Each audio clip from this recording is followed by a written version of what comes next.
The first sound I heard after death was tape ripping from a cardboard box. Not thunder. Not a hospital monitor. Not the dramatic gasp I used to imagine a reborn heroine would make when fate handed her a second chance.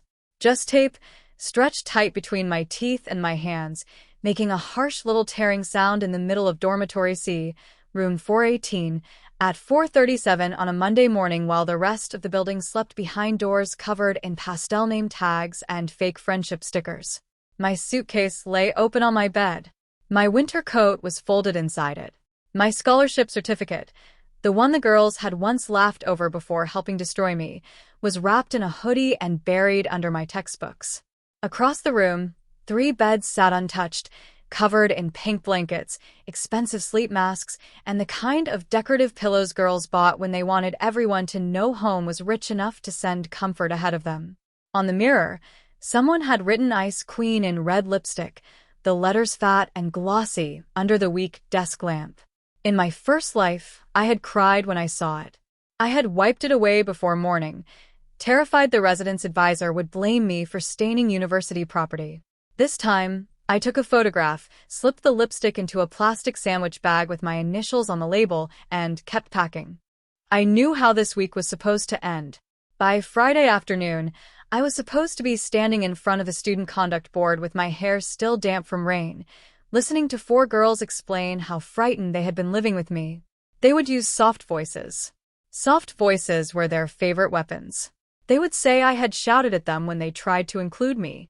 They would say I stole from them, threatened them, ruined their food, scratched words into the bathroom door, and sent anonymous messages from a burner account. They would produce screenshots, photographs, and 3 matching statements typed in a font so calm it looked official. I would be too exhausted to defend myself properly because they would have iced me all week, locked me out of group notes, hidden my laundry, left my groceries in the hall, whispered until I stopped sleeping, and reported me for every reaction they pushed me into. The board would suspend my housing first, then my scholarship review would begin, then the rumors would outrun the truth. By winter, I would be gone from Halewick University. By spring, my mother would stop answering calls from relatives because everyone had heard I was unstable. By the next summer, I would be working night shifts at a storage warehouse while the girl who had orchestrated it all accepted a leadership award for building inclusive campus culture. 2 years later, I would die on the service road behind that warehouse after a delivery truck slid on black ice. The last thing I saw in my first life was my phone screen lighting up with a post from Dahlia Cross. Be kind. You never know what someone is going through. Dahlia was asleep in the bed by the window when I zipped my suitcase shut. She looked innocent in sleep because most cruel people do. Their faces relax when they are not performing goodness. Her pale blonde hair spilled over a silk pillowcase, and one hand rested outside the blanket with a tiny gold bracelet around her wrist, the same bracelet she would later claim I stole and pawned. Beside her, Mina Vale slept with one arm across her eyes, mouth slightly open, her phone still playing a silent video beside her cheek. Petra Sloane's bed was empty because Petra always spent Sunday nights with her boyfriend in Graduate House, then pretended she had been studying early at the library. The 4th girl, Liana Mercer, was technically not our roommate, but she had become part of our room the way mold becomes part of a wall. She drifted in and out with Dahlia, borrowing clothes, using our shower, eating food she did not buy, and leaving little traces of herself everywhere.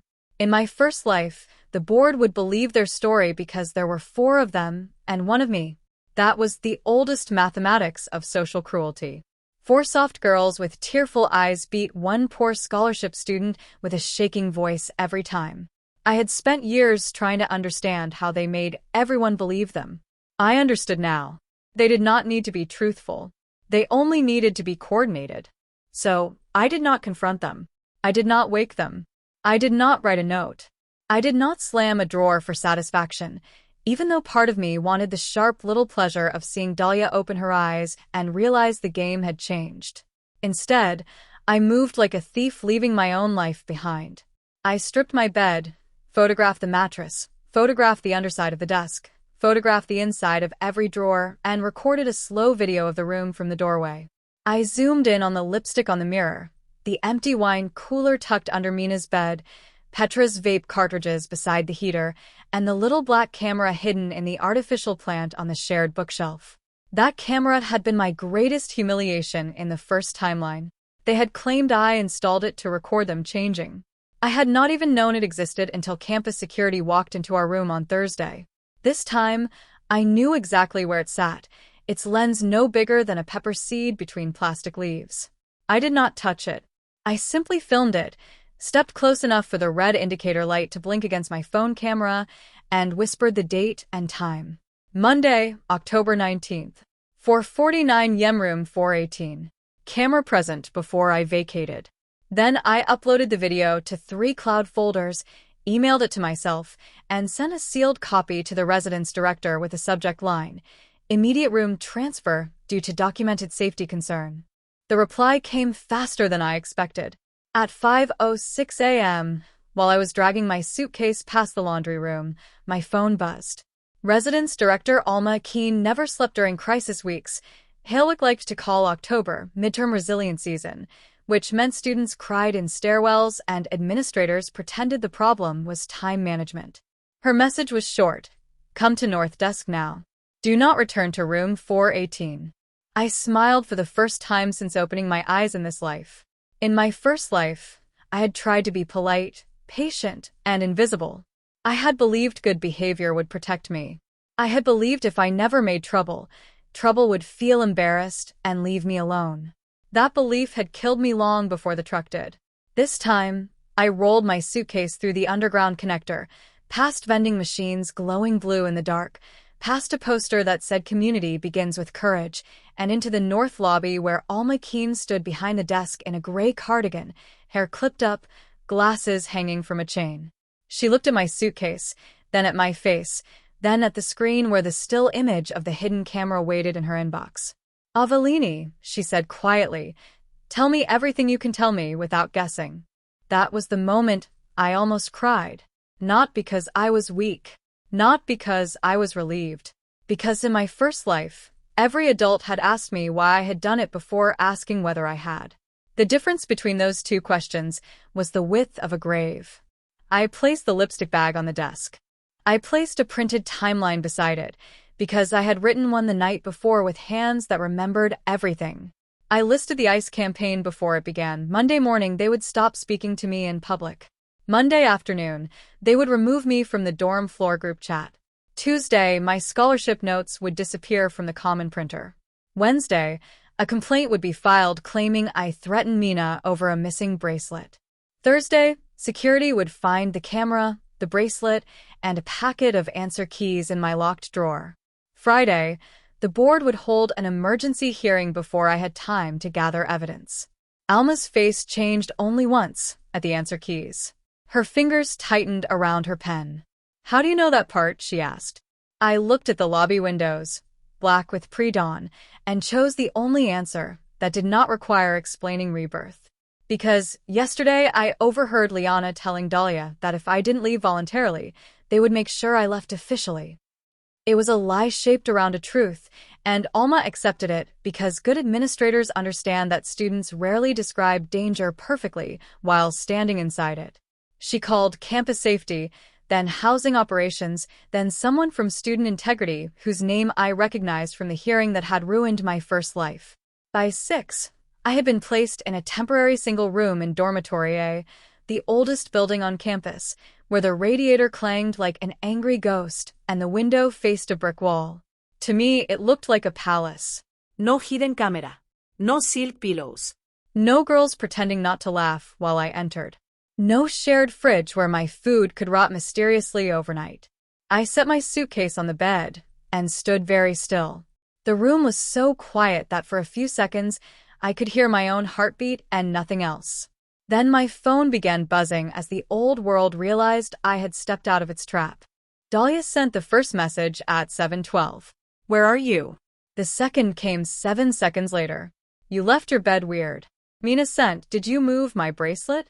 Petra wrote, "LOL, did she actually run away?" Then the dorm C floor group chat lit up. I watched from my new room, wrapped in the cheap university blanket, as the play began without its victim on stage. Dahlia posted a sad little message saying I had stormed out before dawn after creating a hostile environment in the room. Mina added that everyone should give Avelini space because I had been struggling. Petra asked people not to spread rumors while spreading four in one paragraph. Liana, who did not live in the room and therefore should not have known anything, wrote that she had always felt unsafe around certain energy, but had tried to stay compassionate. In my first life, I had typed back too quickly. I had said stop lying. I had said, you did this. I had said you're trying to ruin me. Those messages had been screenshotted, cropped, and used as proof that I was aggressive. This time, I did nothing. I let their messages pile up unanswered. Silence, I had learned, could be a blade if you placed it correctly. By 8, my absence had become a performance. Dahlia liked an audience. She walked into the dining hall with red eyes and no breakfast, letting people pull concern out of her like thread. Mina sat beside her, clutching her bare wrist where the bracelet was supposed to be. Petra appeared in lecture, wearing sunglasses indoors. Liana posted a photograph of 4 untouched coffee cups with the caption, "Some mornings hurt more than others."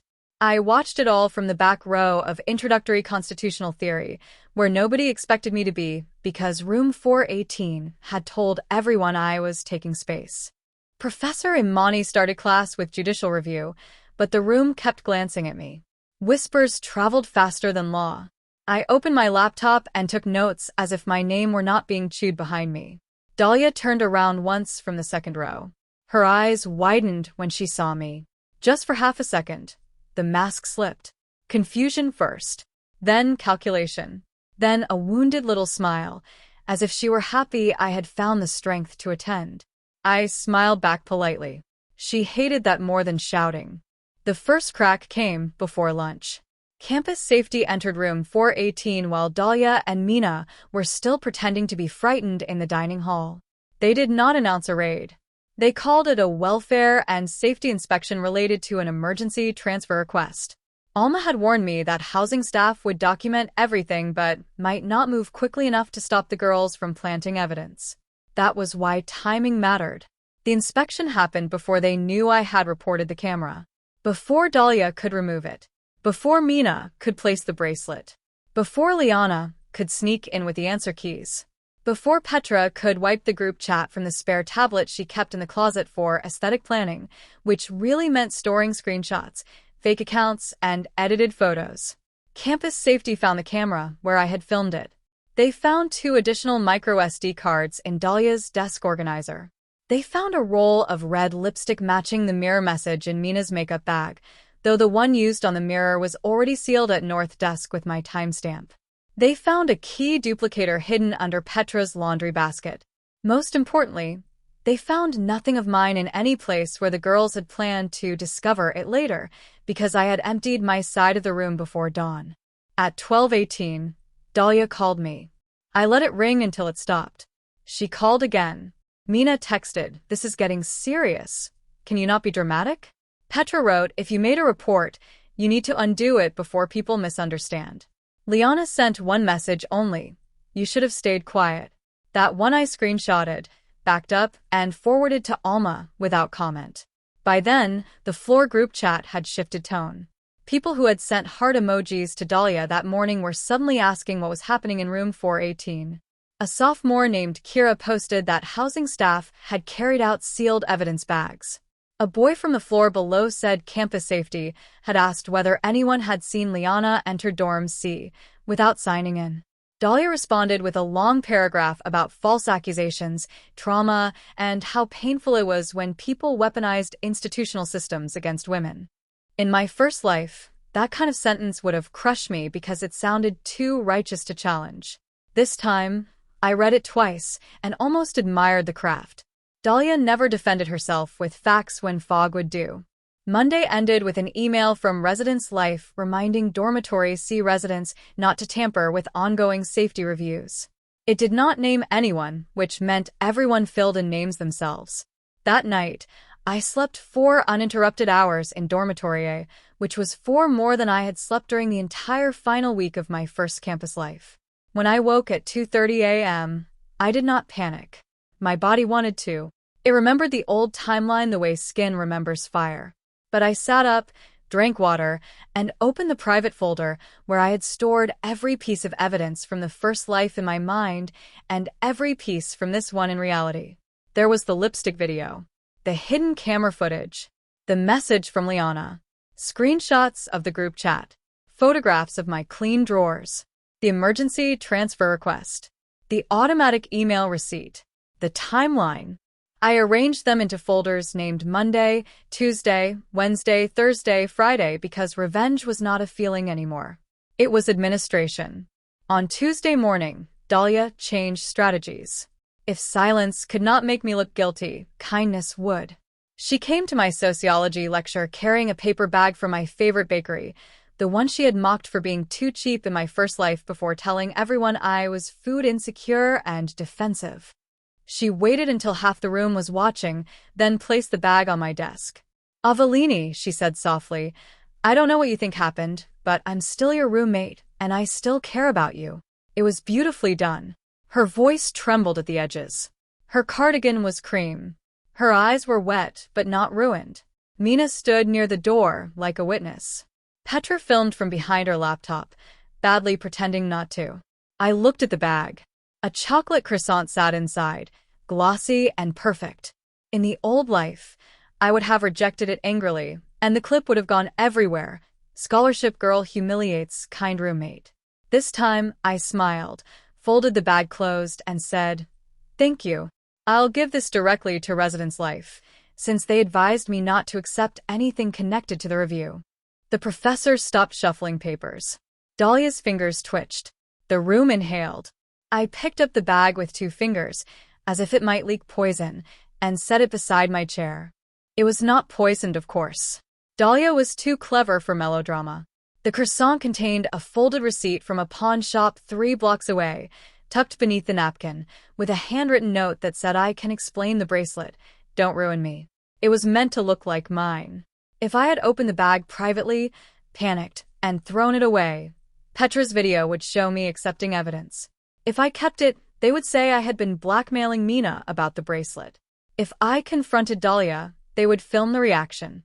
Instead, Professor Imani called campus safety from the lecture hall phone and asked them to collect an item related to an active housing investigation. The entire room heard her. Dahlia stood frozen beside my desk, her kind smile trapped halfway across her face.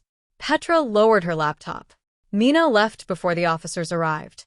The croissant became evidence item T3, which sounded absurd until I remembered that my first life had been destroyed by absurd things arranged in serious folders. By Tuesday afternoon, the story had escaped dormitory C and entered the campus bloodstream. Everyone had an opinion, and most of them were wrong. Some said I had found a camera in the shower.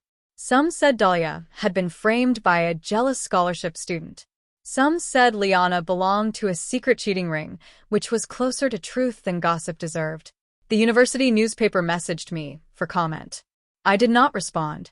Dahlia posted nothing for 6 hours, which meant she was either meeting with someone important or rewriting her own history. Mina, less disciplined, posted a close-up of her bare wrist with the caption, "I just want my grandmother's bracelet back." I knew that bracelet.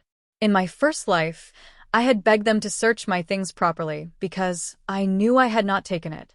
Security had found it inside my locked drawer wrapped in tissue.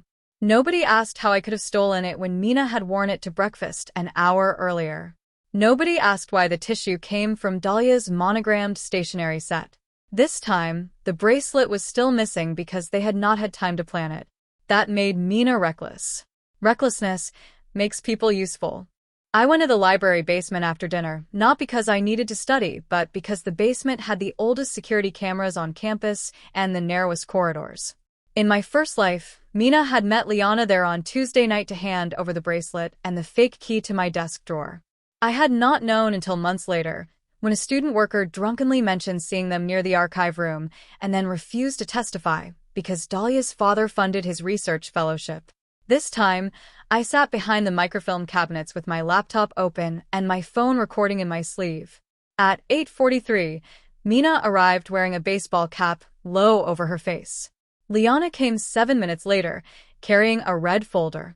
They whispered beside the outdated printers, exactly where the cameras could see but not hear them. I did not need sound. Mina pulled the gold bracelet from her own coat pocket. Liana handed her something small and metallic. A key. Mina started crying before the exchange was even finished, angry tears, not guilty ones. She ruined everything by leaving. She hissed loud enough for my phone to catch. Dahlia said she would stay until Friday. Dahlia promised she always stays when people freeze her out. Liana answered, "Then we adjust. Put it in her new room if you have to." My hand tightened around the phone. There it was. Not the whole truth, but enough to make the truth easier to believe. I left before they saw me and sent the file to Alma and campus integrity from a study room upstairs. Then I walked across campus under trees, shedding yellow leaves onto the paths, feeling a strange calm I did not trust. Revenge in stories always burns hot. Mine felt cold and practical, like washing blood from tile. I did not want them merely humiliated. I wanted the machinery that had protected them to jam in public, loudly enough that nobody could pretend not to hear. That meant staying clean. No shouting. No threats. No secret meetings without recording. No accepting food. No touching evidence. No giving them a single messy emotion they could fold into a weapon. When Dahlia texted me at 10:02 saying, "We can fix this if you stop acting like everyone is your enemy," I typed nothing. When Petra sent a voice note sobbing that I was destroying their mental health, I saved it and typed nothing. When Mina wrote, "You don't know what Dahlia can do," I finally replied with one sentence, "Please direct all concerns to residence life." Then I turned off notifications and slept. Wednesday was the day the ICE campaign was supposed to become official. In the first timeline, by Wednesday morning nobody would sit with me. People would stop mid-conversation when I approached. Someone would spill coffee on my chair in the common room and laugh, as if it were an accident. My class group would remove my name from the presentation slides 15 minutes before seminar, then claim I had refused to contribute. This time, the coldness came differently. People watched me, but they did not step too close to Dahlia either. Suspicion is contagious once it finds a door. The girls tried to continue the old choreography, but without my panic feeding it, the performance looked strange. Dahlia sat alone at breakfast with her untouched oatmeal and wounded eyes. Mina whispered fiercely into her phone near the juice machine. Petra posted inspirational quotes about surviving betrayal, then deleted them when comments turned sharp. Liana did not appear on campus until noon, when she arrived at the student union with a lawyer who looked annoyed to be there. The university sent me a formal notice at 1:15 p.m. requesting my presence at a preliminary review meeting Thursday morning. My hands shook when I saw the subject line because trauma does not care that you are winning. It reads official language and remembers the first verdict. I opened the attachment slowly. This time, the wording was different. I was not being summoned as a respondent. I was being invited as a reporting party and witness. Four names appeared under review: Dahlia Cross, Mina Vale, Petra Sloan, and Liana Mercer. Allegations included unauthorized surveillance, evidence fabrication, harassment, housing access violations, retaliation, and potential academic integrity breaches. The phrase potential academic integrity breaches made my stomach turn. That was the part even the girls did not know had been waiting for them. In my first life, the fake answer keys planted in my drawer had triggered a broader investigation. To save themselves, they had claimed I created the keys and offered them to students in exchange for money. But those keys had not come from nowhere. Liana had stolen them from a test prep archive connected to her aunt's private tutoring company. The university had never followed the trail because blaming me was easier. This time, they had the trail before they had the planted evidence. At 3 o'clock, Professor Imani asked me to stay after lecture. I braced myself, but she only closed the door and said, "I have seen social executions before. They are usually dressed up as concern." I did not know what to say. She pulled a folder from her bag and placed it on the desk.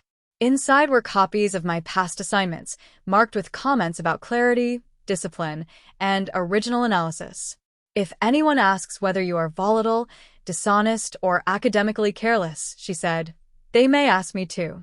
That kindness hurt more than cruelty because I had not prepared for it. In my first life, nobody with a title had stood beside me until it was safe to pity me. I thanked her without crying, though it was close. She smiled once, tiredly. Do not let them push you into becoming the person their story requires, she said. I carried that sentence back to dormitory, like a second-room key. Wednesday night, Dahlia made her boldest move. She held a community circle in the dorm C lounge without calling it a meeting about me. The invitation said residents needed space to process the week's tension and recommit to care. In my first life, that circle had become a trial where girls I barely knew shared how my energy made them uncomfortable. Their words had followed me into the board, hearing like smoke. This time, I did not attend. I watched through 3 different recordings sent by students who had begun to understand that history was turning. Dahlia sat in the center on a blue cushion, speaking gently about fear, compassion, and the pain of being accused by someone you had tried to help. Mina querida. Petra passed tissues. Liana stood near the door with crossed arms. Then Kira, the sophomore from down the hall, raised her hand and asked, "Why was there a camera in your room before Avellini moved out?" The lounge went so quiet that the recording picked up the vending machine humming in the hall. Dahlia blinked. "That is part of an ongoing review," she said. Kira asked, "Were you aware of it?" Dahlia's face shifted into injured confusion. "Of course not." Then another girl, Tamsin, said, "But you told me last month you were filming your side of the room, because Avellini was probably stealing vibes." "I thought you were joking." The phrase was ridiculous. The silence after it was not. By midnight, the community circle had become campus legend. Not because the truth had fully emerged, but because Dahlia had looked foolish for the first time. Cruel people can survive being hated. They struggle with being laughed at. Screenshots of stealing vibes moved through private chats. Someone made a meme of a security camera wearing a friendship bracelet. Mina posted that making jokes about trauma was disgusting, which only made people ask what the trauma was. Petra deleted her account for 90 minutes and returned with a black square. Liana, less interested in optics, sent me another message. "You think you are safe because you moved buildings." I forwarded it. Then I sat on the floor of my single room, surrounded by printed documents, and let myself remember the old Friday. The hearing room. The panel's polished table. Dahlia's trembling testimony. Mina saying, "I forgive her, but I don't feel safe." Petra whispering, "She needs help." Liana presenting screenshots from a burner account she had created herself. Me begging, voice breaking, while the panel chair looked at me with the exhausted pity adults reserve for inconvenient girls. That memory had lived in my bones. Now, for the first time, it began to loosen. Thursday arrived with rain. It tapped against the narrow window of dormitory while I dressed in black trousers, a white blouse, and the blazer I had worn to scholarship interviews before I learned that achievement does not protect you from envy. I pinned my hair back. I printed 3 copies of my timeline. I placed my phone, charger, student ID, and evidence drive into a clear pouch. Then I walked to the administration building without an umbrella. The rain made everything smell metallic and alive. Students watched from covered walkways as I crossed the quad. Some whispered. Some looked away. One girl I did not know gave me a tiny thumbs up from under her hood, then seemed embarrassed by her own courage. I almost laughed. Not because it was funny, but because humans are strange. A week ago in both lives, they had been ready to freeze me out because powerful girls told them the room was cold. Now they were warming their hands near my survival. The preliminary review took place in Conference Room 2B, the same room where my first life's campus death sentence had been drafted. The table was oval. The water pitcher had lemon slices floating in it. The walls displayed framed photographs of smiling alumni who had probably never hidden evidence in a croissant. Alma sat to my left. Professor Imani sat behind me as support. Across the table were 3 administrators, 1 campus safety officer, and a woman from legal counsel whose face revealed nothing. Dahlia arrived in navy, Mina in pale blue, Petra in gray, and Liana in a black suit too formal for a student meeting. They looked coordinated, of course. Even under investigation, they understood color. Dahlia's eyes flicked to Professor Imani behind me, then to the clear pouch on the table, then to my face. For the first time all week, she did not smile. The panel chair began with rules. No interruptions. No retaliation. Evidence would be reviewed in sequence. Each student could respond. The criminal matters, if any, would be referred externally. Dahlia folded her hands. Mina sniffed. Petrus stared at the table. Liana's lawyer asked whether his client was required to answer questions that might expose her to academic or legal consequences. The legal counsel smiled the way knives smile in expensive kitchens and said, "No student is required to make a statement. The university is also not required to ignore documentary evidence." That was when I knew the week had turned past the point Dahlia could control. In my first life, the panel had looked at me as a problem. This time, they looked at the girls as liability. They started with the camera. Campus safety displayed photographs of the artificial plant, the device inside it, the memory cards, and timestamps showing recordings of the room from angles that included my bed and desk. Dahlia said she had never seen it before. Mina said she thought it was part of Petra's content equipment. Petra said it belonged to Dahlia because Dahlia bought the plant. Liana said nothing. Then the officer played a clip from 3 weeks earlier. In it, Dahlia's own voice drifted from off-camera, laughing. "If she touches anything, we'll know. Scholarship girls are always so careful until they think nobody sees." Mina's face strained. Petra closed her eyes. Dahlia stared at the screen as if betrayal were the machine's fault. The room heard my first life cracking open in reverse. Next came the lipstick, the mirror photograph, my sealed evidence bag, the matching cosmetic found in Mina's makeup bag. Mina cried that lots of people used red lipstick. Alma agreed calmly, then placed beside it the video from the hallway outside room 418 at 1:23 a.m. Monday.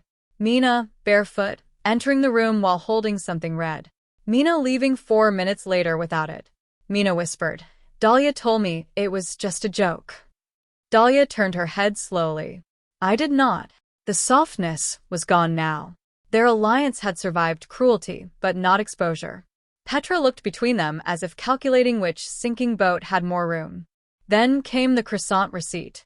Petra's laptop recording from lecture had been recovered because she submitted it voluntarily, thinking it showed me refusing Dahlia's kindness.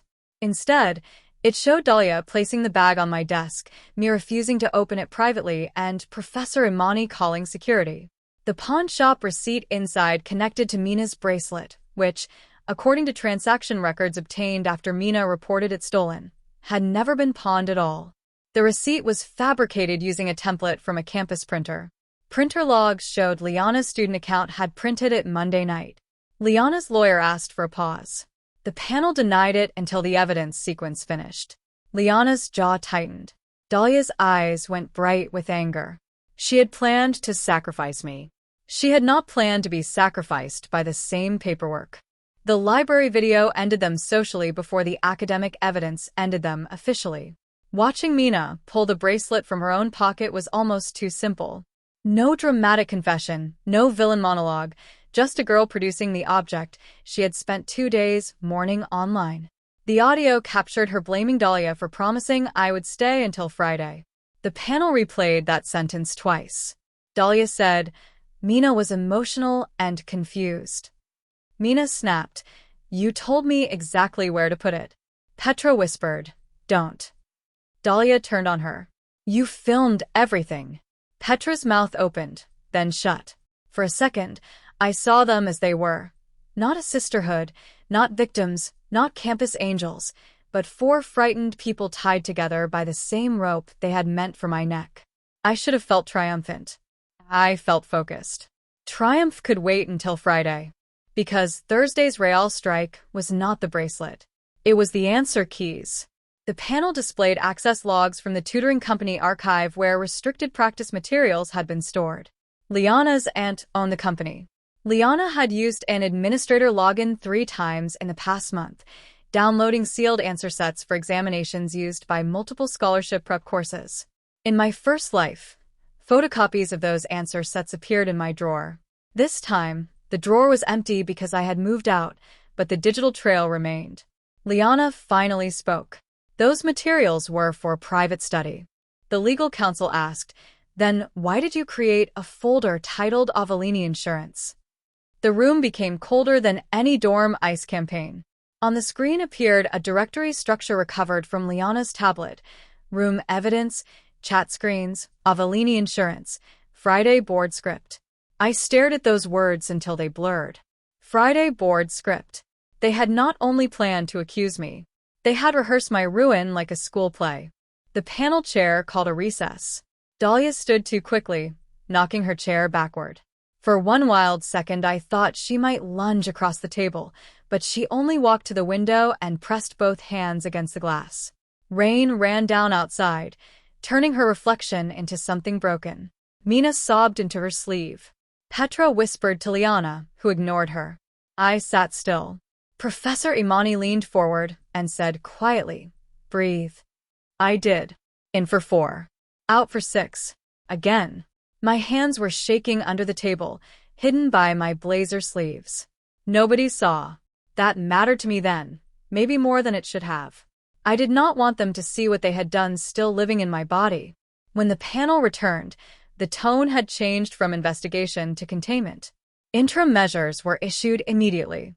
Dahlia, Mina, Petra, and Liana were removed from dormitory C pending final conduct decisions. No contact orders were placed. Their access cards were suspended except for supervised retrieval of essentials. Liana was suspended from student leadership and referred to academic integrity for unauthorized possession and intended distribution of restricted materials. Dahlia was referred for harassment, surveillance, retaliation, conspiracy to fabricate evidence, and misuse of residence systems, because her father's donor status had apparently not erased keycard logs. Mina was referred for false theft claims and evidence fabrication. Petra was referred for recording policy violations, possession of unauthorized room access tools, and participation in the planned complaint. The final hearing was scheduled for Friday morning. Friday, the day I had once been destroyed. Friday, the day the old story expected me to disappear. I looked at the calendar invite on my phone and felt something inside me go very still. That evening, campus split open. The university did not name them in the interim notice, but students are detectives when drama feeds them.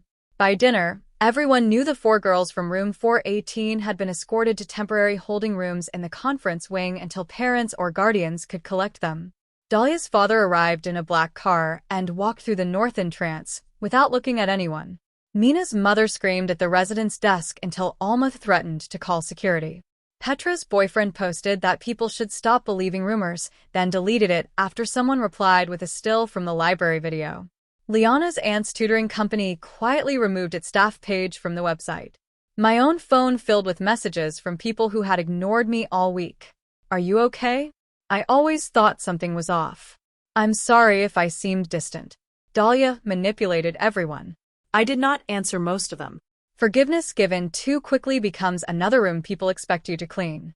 But one message mattered. It came from my mother at 8:11 p.m. In my first life, I had hidden everything from her until the suspension notice arrived because I was ashamed to be in trouble for things I had not done. Shame is strange like that. It does not ask whether you are guilty before moving in. This time, I had told her on Monday that there was a housing issue, nothing more, because I needed to control the facts before fear carried them. Her message said, Alma Keen called me. She said you are safe and brave, and that I should be proud. I am already proud.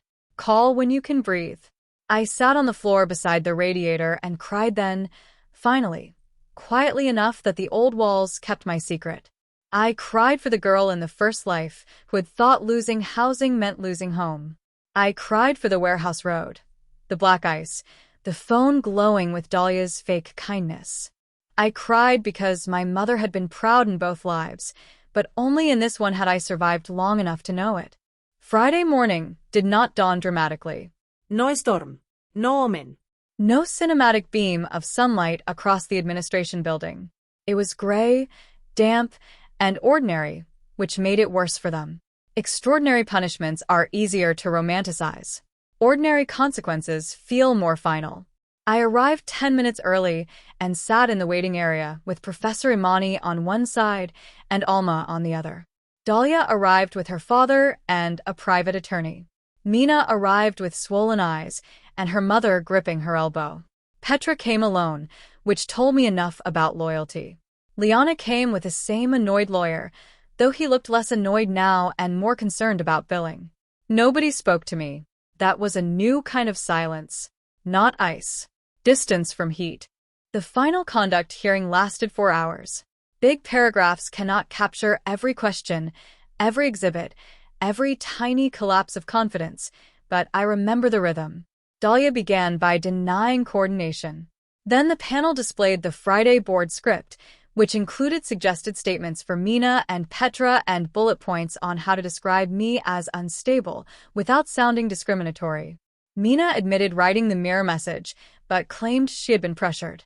Petra admitted recording me and editing clips, but claimed Dahlia told her it was documentation for safety. Liana admitted accessing restricted materials, but denied intent to plant them until the panel showed a message from her to Dahlia. If she moves rooms, we need another route. The answer keys only work if they're found in her possession. Dahlia's attorney objected to context. The panel chair said the context was the hearing. I almost smiled at that. Sometimes justice is not poetic.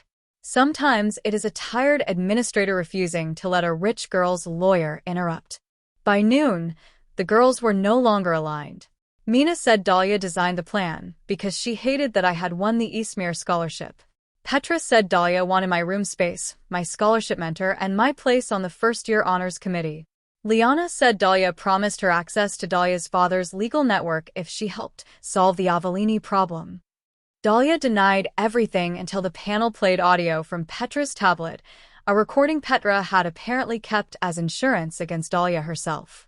In it, Dahlia's voice said, clear as glass, by Friday, she won't have housing, and once the scholarship office hears about the keys, she won't have tuition either.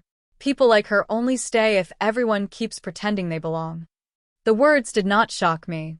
I had lived their consequences. But hearing them in that room, hearing adults hear them, changed the air. Dahlia closed her eyes. Her father looked at the table. Mina made a sound like she had been slapped. Petra stared at me for the first time with something that might have been apology, or fear wearing apologies clothes. The panel asked me whether I wanted to make a statement. In my first life, my statement had been a disaster, too emotional, too pleading, too full of details nobody had organized. I had tried to prove my innocence by offering my pain. Pain is not evidence. This time, I unfolded one sheet of paper. One. Not a speech. Not a plea. I moved out because I was unsafe, I said. I documented the room because I knew I would not be believed without records. I did not install the camera. I did not steal Mina's bracelet. I did not create or possess answer keys. I did not threaten my roommates. I did not ask anyone to choose sides. The evidence shows that a group of students planned to isolate me, fabricate misconduct, and use university systems to remove me from housing and threaten my scholarship. I am asking the university to treat that as seriously as it would have treated the accusations if they had succeeded. I stopped there. The room waited, expecting more. There was no more. I had learned not to decorate the truth until people forgot its shape. At 2:17 p.m., the panel returned its findings. Dahlia Cross, responsible on all major counts. Expulsion from university housing, suspension from Halewick University for a minimum of 2 academic years, permanent removal from student leadership, notation to scholarship and conduct records, and referral to law enforcement for unlawful recording and evidence fabrication. Mina Vale, responsible for harassment, false reporting, and fabrication, suspended for 1 academic year and removed from housing, with her theft complaint formally withdrawn and corrected. Petra Sloan, responsible for recording violations, participation in harassment, possession of access tools, and evidence manipulation, suspended for 1 academic year, housing revoked. Liana Mercer, responsible for unauthorized access to restricted academic materials, conspiracy to plant evidence, retaliation, and housing access violations, expelled from Halewick University, barred from campus, and referred to external authorities and affected testing partners. For girls who had planned to make me homeless by Friday were, by Friday, carrying supervised boxes out of the buildings they thought belonged to them. The expulsions did not look like I expected. In stories, villains scream. In real life, they bargain, cry, threaten appeals, ask whether records can be sealed, and suddenly remember anxiety diagnoses they once mocked in others. Dahlia's father stood first and said the family would be considering legal options. Alma said they had that right. Mina's mother shouted that her daughter had been manipulated. The panel chair said manipulation did not erase conduct. Petra asked if she could say goodbye to people on her floor. Campus safety said no. Liana said nothing at all, which frightened me more than her threats had. She only looked at me once, as if still trying to solve me. I let her look. I had spent a whole life being studied by girls who wanted to know where to cut. Now they could see the scar tissue and still not find an opening. The walk back to dormitory, was voluntary. Alma told me I did not have to come. My belongings were safe in dormitory. Housing could arrange staff to collect anything left behind. But I wanted to see room 418 once after the spell broke. Not because I missed it. Because rooms remember what people do inside them, and I needed mine to remember me leaving on my own terms. The hallway was crowded when campus safety escorted the girls through with boxes. Dahlia carried one small suitcase and a garment bag. She looked smaller without her room, without her audience, without Mina and Petra flanking her in matching outrage. Students watched from doorways. Nobody spoke. That silence was not cruelty either. It was witness. Mina cried openly. Petra kept her head down. Liana was escorted separately from another entrance, banned from returning even for belongings until external review.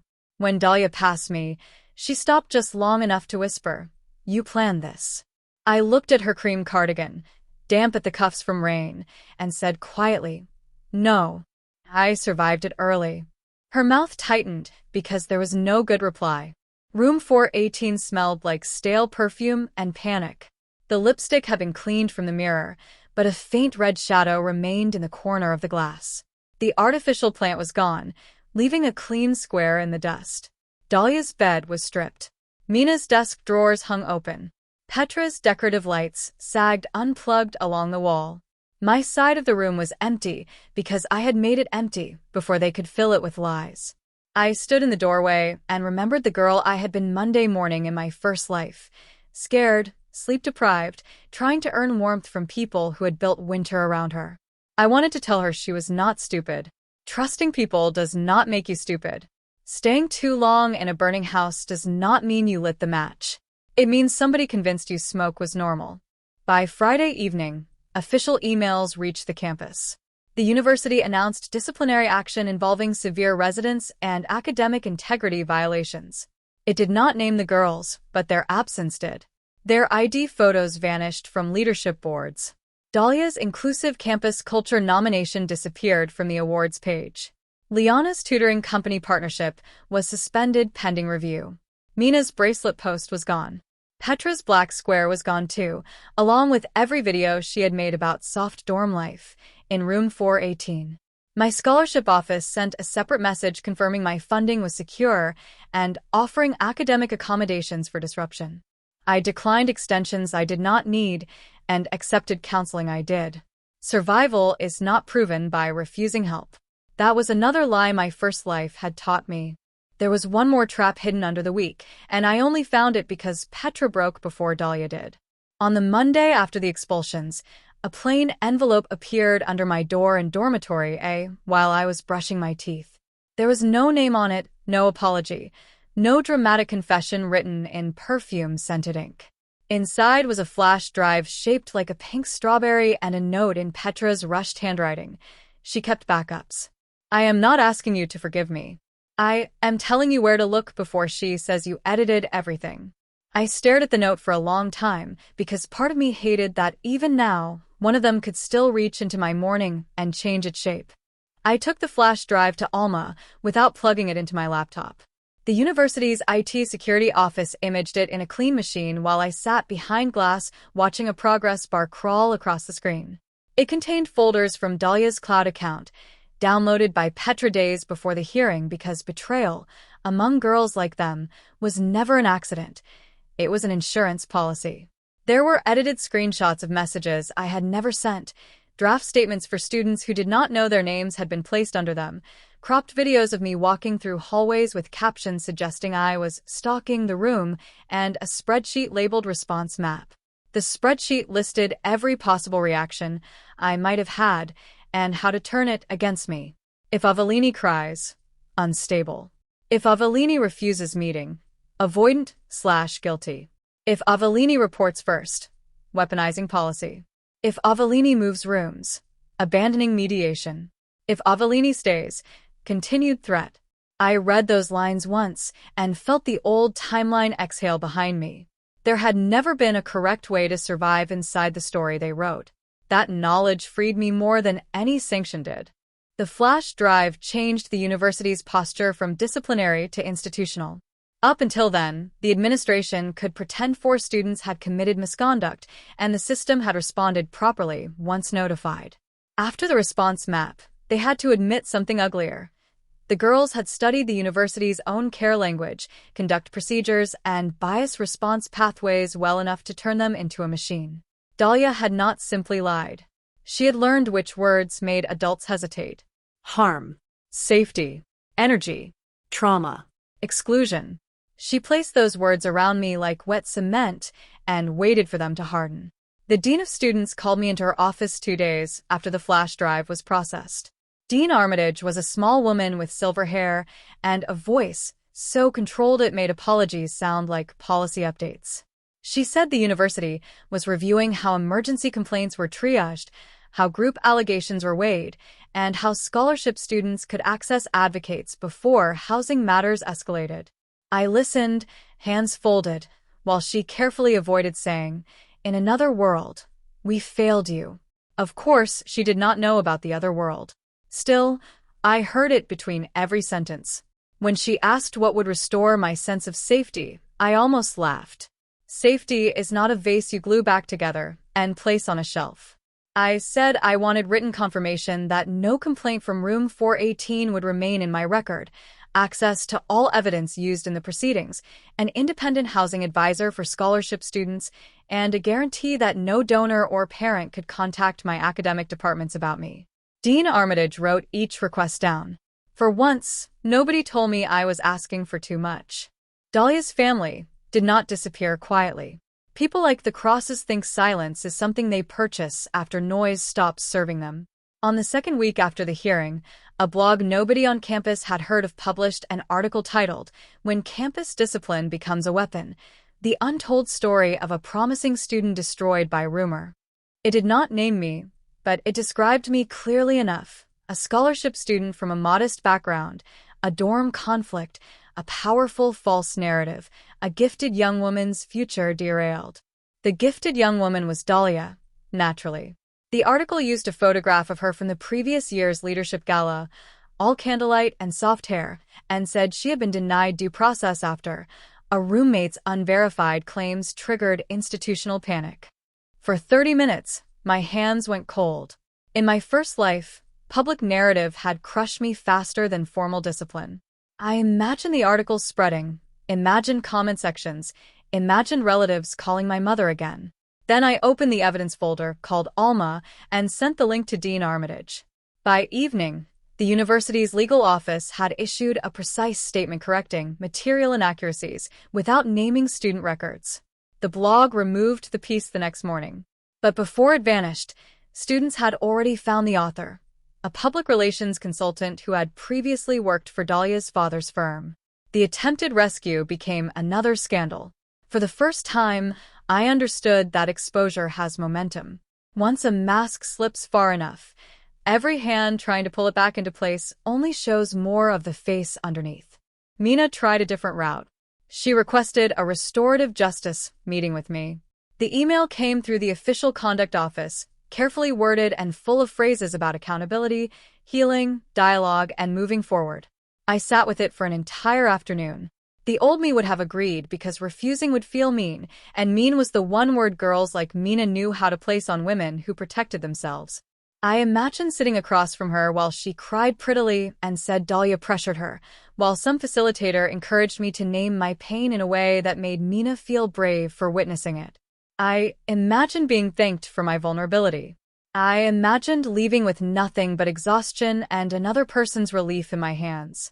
I wrote back, I am not available for a restorative process at this time. I wish her growth, but I will not participate in it. The conduct officer replied with one sentence, your boundary is noted and respected. I read that sentence 3 times. Boundaries in my first life had been treated as symptoms. Here, typed in black letters on a university email, one was treated as enough. Petra's apology came through Professor Imani, which at least proved she had learned not to contact me directly. It was 4 pages long, handwritten, full of shame, explanation, and fear. She wrote that Dahlia had first asked her to film for protection, then slowly taught her to collect moments before meaning formed around them. A frown became hostility. A closed door became secrecy. A missed dinner became rejection. By the time I realized we were not documenting danger but manufacturing it, Petra wrote, I had already done enough wrong that telling the truth meant becoming guilty too. I did not forgive her when I read it, but I believed that sentence. Guilt is a room with a sticky floor.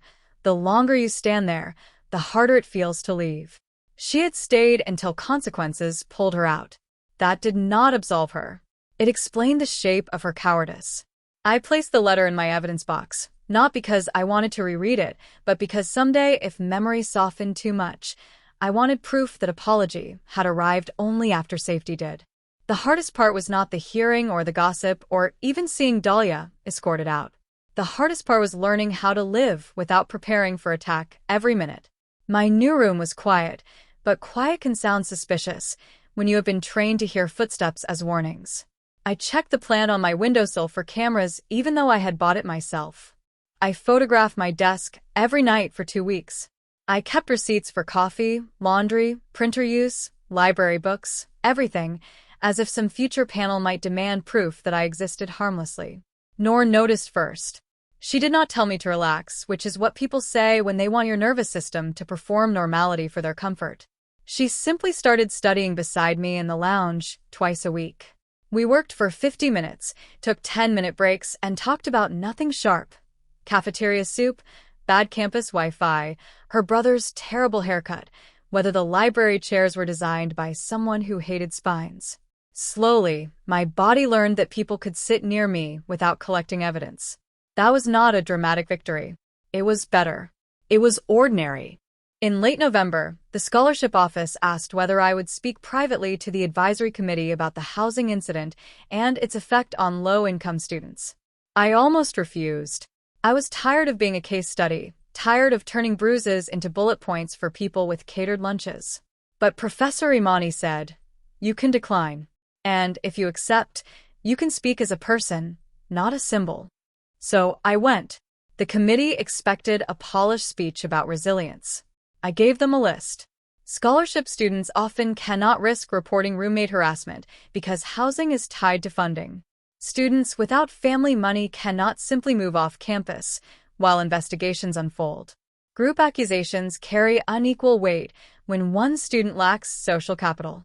Donor families should not be able to enter residence disputes through side doors. Emergency transfers should not require a student to prove danger after the danger has already been staged. By the time I finished, the room was uncomfortable in the productive way rooms become when politeness loses its chair. One committee member asked if I felt the university had ultimately protected me. I said, this time yes. He frowned slightly at this time, and I let him. Some truths are allowed to sound strange. The policy changes came quietly at the end of the semester. New emergency transfer rules. Evidence preservation protocols. Mandatory review when multiple students submit coordinated statements against a single roommate. Restrictions on private recording devices in residence rooms, with automatic conduct escalation. Independent advocates for students whose housing, scholarship, and academic standing were all at risk in the same complaint. Nobody put my name on the policy, which I preferred. I did not need a plaque. I needed the next girl to move rooms without begging. Still, when Alma sent me the final document with a note that said, "You changed this place," I sat for a long time looking at the attachment. In my first life, Hailwick had changed me by breaking me. In this one, I had forced it to change back. Dahlia's final message arrived through the appeal record, not directly.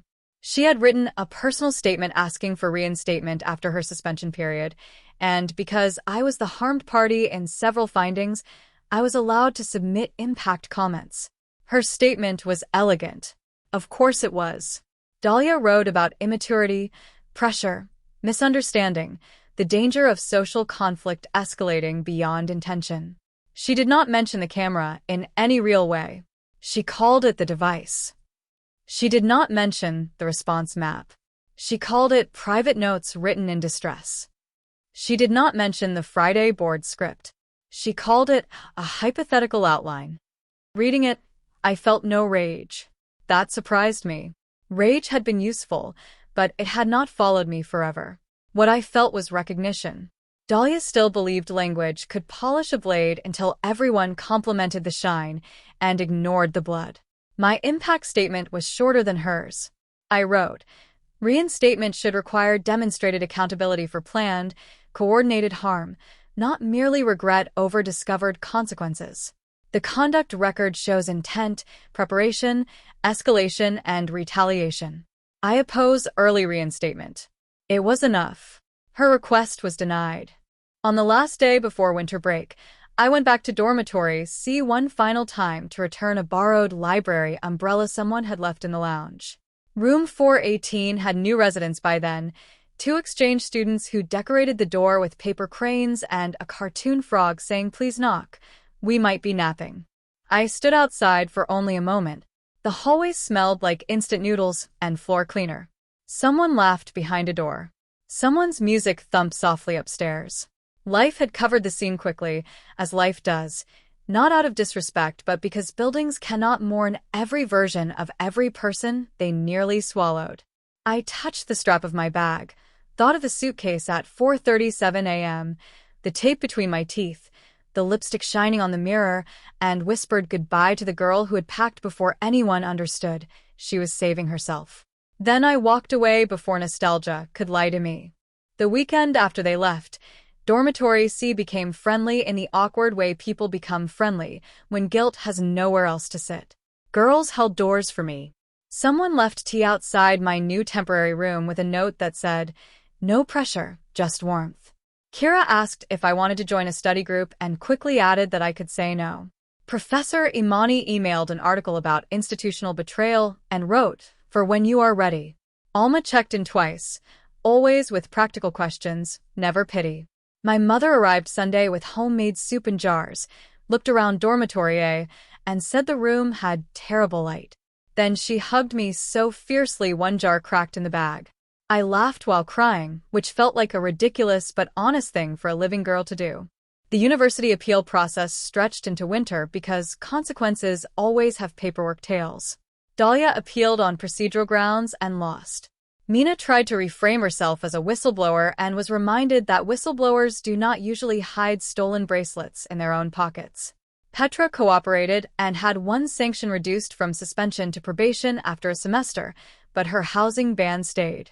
Liana's case became larger than Hailwick when testing partners discovered other restricted materials had moved through the tutoring company archive.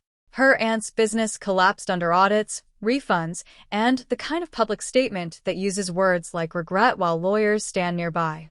I watched from a distance, not with obsession, with documentation. There is a difference. Obsession keeps the wound open. Documentation keeps people from calling the wound imaginary. There was also the matter of the old group chat, the one that had made the whole floor feel like a locked room where everyone except me held a key. After the sanctions, Kira showed me screenshots from the private chat Dahlia had created 3 weeks before my transfer. Its name was 418 Wellness, which would have been funny if it had not been so vicious. The messages began small. Dahlia asking whether anyone else had noticed I was withdrawing. Mina saying my thrift store coat made the room smell like rain. Petra sharing a photo of my desk and asking whether it was normal to stack library books by topic. Girls who barely knew me added little laughing reactions because cruelty is easier when it arrives dressed as observation. Then the chat sharpened. Dahlia asked who would be willing to say I made them uncomfortable. Someone suggested reporting me anonymously. Someone else asked whether it was fair if I lost my scholarship over roommate drama. And Dahlia replied, fairness is making sure dangerous people don't get protected by sad backstories. I read that line until my eyes hurt. In my first life, I had wasted months wondering how ordinary classmates became witnesses against me. Here is the answer. They had been warmed slowly, like water around a frog, until accusing me felt like joining a moral cause instead of a mob. I did not ask Kira why she had stayed in the chat. She told me anyway. I thought leaving would make me next, she said. That confession did not make her brave. It made her honest, and honesty was where bravery sometimes began. We submitted the chat to the university, not to punish every frightened bystander, but to show how the ice formed. Several students received warnings for participating in harassment. A few wrote apologies. Most avoided my eyes for the rest of term, which suited me better than sudden friendship. But the chat changed one important thing. The university added bystander conduct training to residence orientation, not the childish kind with cartoons and slogans, but a real session on screenshots, pile-ons, soft bullying, and the way concern can become a weapon when nobody asks the targeted person what is true. Alma asked whether she could use anonymized pieces of my case in training.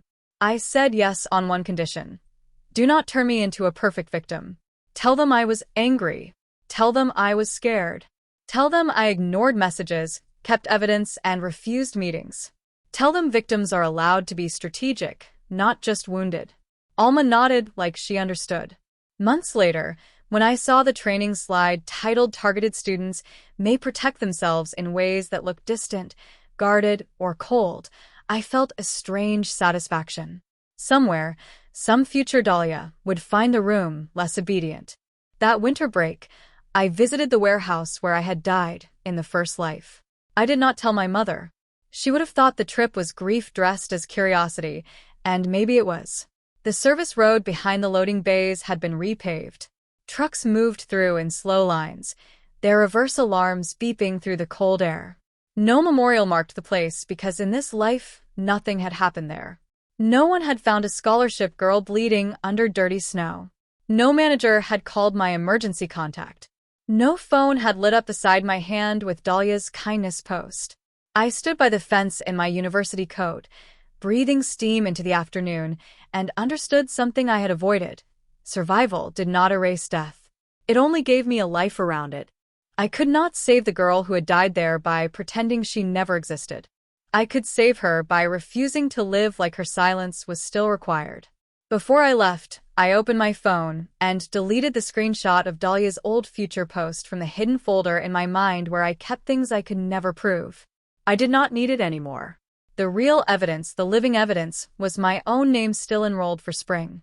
By spring, I was living in a small single on the third floor of dormitory A, where the radiators still clanged, the windows still faced brick, and nobody entered without knocking. I made friends slowly. Real ones, not the kind who demanded immediate intimacy as proof of loyalty. Kira became one. A quiet engineering student named Noor became another after she admitted she had believed Dahlia at first because Dahlia made cruelty sound like mental health language. That's how she got us, Noor said one night while we studied in the lounge. She used words we were afraid to question. I thought about that for a long time. In my first life, I had blamed myself for not defending against lies. In this one, I learned some lies are designed to punish defense itself. If you deny them, you seem guilty. If you ignore them, they spread. If you cry, you are unstable. If you stay calm, you are cold. The only escape is evidence, timing, and refusing to become their script. The scholarship ceremony came in May. In my first life, Dahlia had stood on stage in a white dress accepting the Community Leadership Medal while I watched the live stream from a warehouse break room, my hands smelling of cardboard and industrial cleaner. This time, her name was not in the program. Mine was. Not for leadership. Not for resilience. Thank God. Universities love turning wounds into decorations. I received the Eastmere Academic Distinction Award for my research essay on due process in private institutions, an essay I wrote after realizing systems are only as fair as the people forced to use them correctly. When I walked across the stage, I saw my mother in the front row wiping her eyes with a tissue she had brought from home because she did not trust fancy napkins. I saw Professor Imani smiling. I saw Alma standing at the back with her arms crossed, pretending she had only come because residence directors attend everything. For 1 second, beneath the stage lights, I thought of Dahlia's post from the future that no longer existed. Be kind. You never know what someone is going through. She had been right, accidentally. You never know what someone has survived before they learn to stop begging cruel people for mercy. After the ceremony, a first-year girl approached me outside the auditorium. She had nervous hands and a dorm lanyard twisted around her fingers. "Can I ask you something weird?" she said. I almost said no because peace had made me protective of quiet, but something in her face stopped me. She told me her roommates had started freezing her out, not badly, not yet, but enough that she felt crazy for noticing. They moved things. They joked when she entered. They told her she was too sensitive. They had a group chat without her. "I don't want to make it bigger than it is," she whispered. That sentence felt like a key turning in an old lock. I told her to write dates. Photograph her space. Save messages. Tell one adult early, before she needed them urgently. Do not threaten. Do not announce. Do not wait for the final blow to prove the first cut happened. She nodded slowly, like someone receiving instructions for a fire drill she hoped never to use. Before she left, she asked, "How did you know to move out?" I looked across the lawn at students laughing under new leaves, the campus bright and harmless in the way dangerous places can look after danger is removed. "Because staying quiet is not the same as staying put," I said. "And leaving early is not losing." Sometimes, even in this better life, I wake before dawn convinced I am back in room 418. My hand reaches for my phone. My ears search for whispers. My chest tightens, expecting the week to begin again. Lipstick, camera, bracelet, answer keys, soft voices, Friday board script. Then the radiator bangs in dormitory, ugly and faithful, and I remember where I am. The girls who ice me are gone. The room they used as a weapon is somebody else's now. My scholarship is intact. My mother answers when I call. My name remains on university records without an asterisk beside it. I did not destroy them by becoming crueler than they were. I destroyed their plan by leaving before they could decorate the cage and call it community. 1 year later, the door to my room still closes with the same soft click, and I still appreciate that sound more than any applause I have ever received. A closed door can be a boundary. A packed suitcase can be a beginning. A girl leaving before the ambush is not running away from her life.